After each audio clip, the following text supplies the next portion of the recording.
হারিয়ে যাওয়া ও চুরি হয়ে যাওয়া 30টি দামি মোবাইল ফোন উদ্ধার করে প্রকৃত মালিকদের হাতে ফিরিয়ে দিয়ে মানবিকতার নজির গড়ল শামশেরগঞ্জ থানা। সোমবার শামশেরগঞ্জ থানায় আয়োজিত এক বিশেষ অনুষ্ঠানে এই ফোনগুলি মালিকদের হাতে তুলে দেওয়া হয়।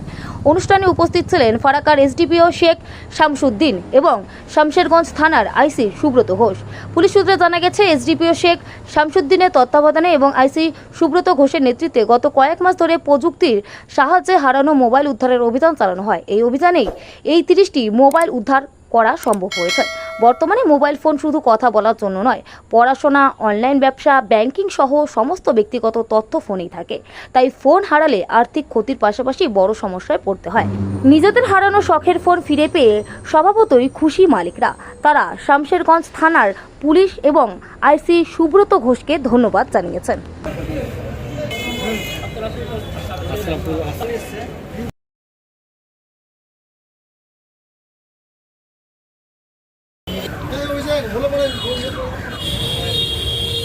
শামশেরগঞ্জ থানা এসেছিলাম, মোবাইল চুরি হয়ে গেছিলো, ওটা শামশেরগঞ্জ থানা থেকে ফিরিয়ে দিল।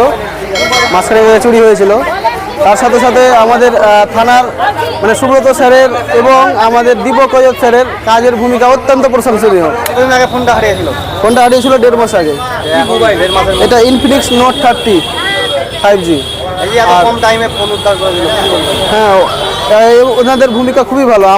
শুধু আমি না, আমার মতো আরও 50 জনের মোবাইল উদ্ধার করে দিল শামশেরগঞ্জ থানা। এটা অত্যন্ত প্রশংসনীয় ব্যাপার। এজন্য আমার নাম মোহাম্মদ ইউসুফ আলী। যদি এখনও আমাদের খবরের দর্পণ চ্যানেলটি সাবস্ক্রাইব না করে থাকেন, তাহলে এখনই সাবস্ক্রাইব করুন, সঙ্গে বেল বাটনটি ক্লিক করুন আর পেয়ে যান সব খবরের দ্রুত ভিডিও আপডেট।